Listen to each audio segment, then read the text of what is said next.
there are no predictors. So by the time came that they can't fly, like part of their nature, they've never tried flying, even though they were birds to fly. The nature there produces a system. You need to be in that context to understand. So the same way with God, the nature of God is that God is a spirit. So we need a spiritual thermometer to detect God. So anything that is searching for God with the natural is going to fail, because you can't use the natural to discover the spiritual. So the definition of God is that it's a person, and that person, his nature is that God is spirit. God is spirit. This is the load of who God is, that God is spirit. Then we know that he's a person, he's a spirit, meaning he's not flesh, meaning he's not natural, meaning that he's not within the perception of the five senses. We need to add the failure that is crucial.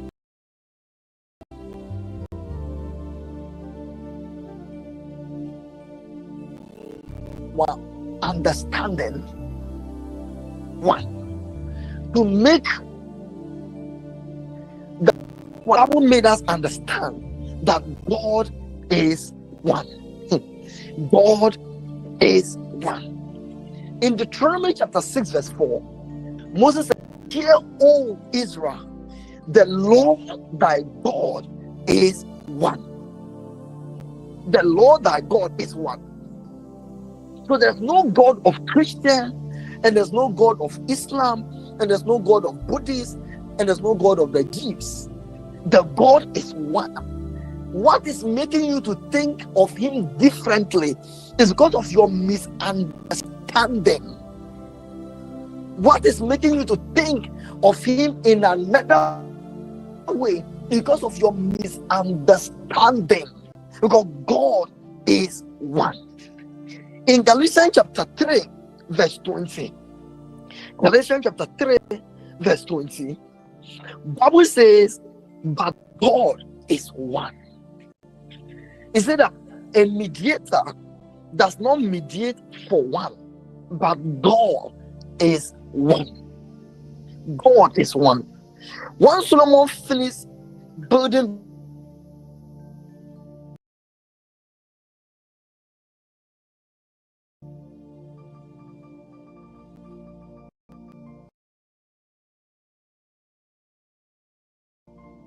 the temple, and all the earth will know that you are God.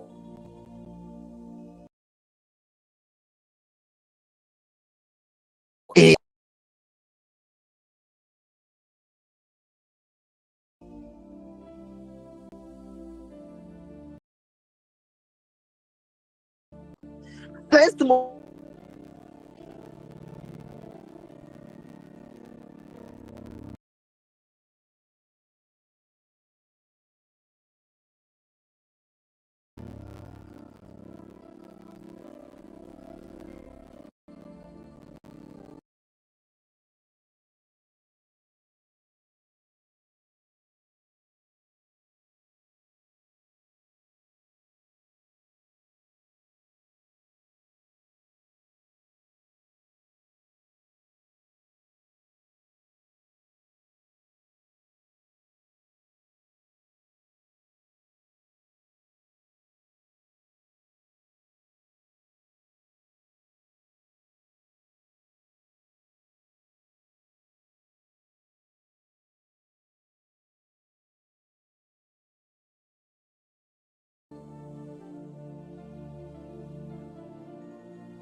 Title, it is demonstrating your identity and your ability.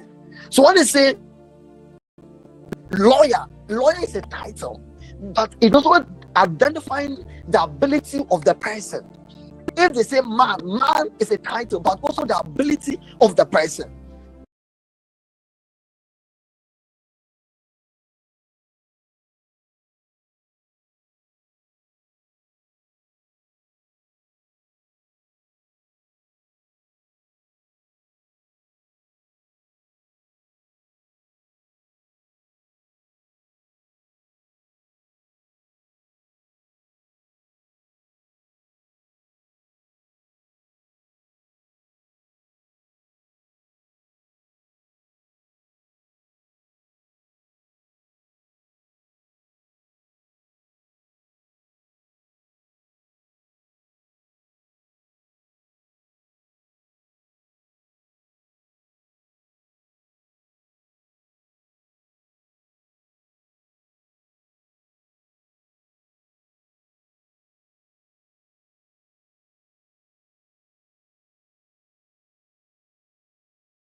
on someone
one.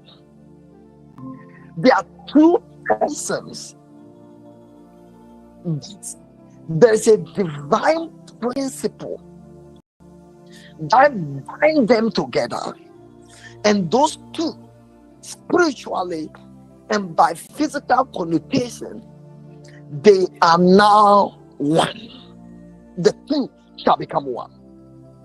Now, when we say God is one, as we've seen in the scripture, there are other places that suggest strongly to us that there are persons in the Godhead that we need to understand. There are persons in the Godhead that we need to understand. How do we know this?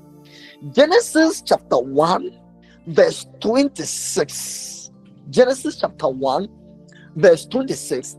And the Bible says, let us make man in our own image, after our likeness.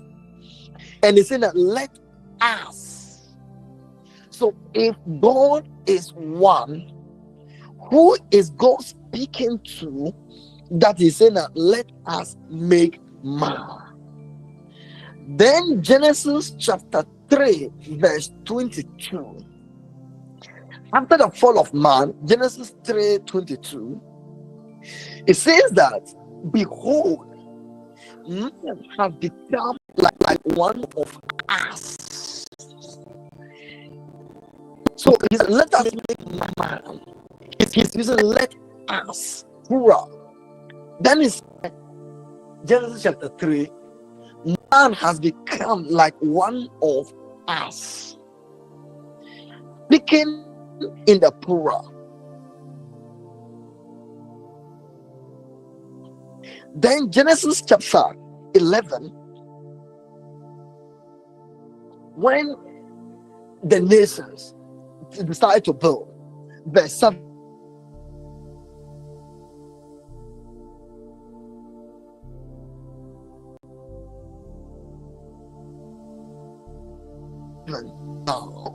We see the triune conversation. We see conversation suggesting that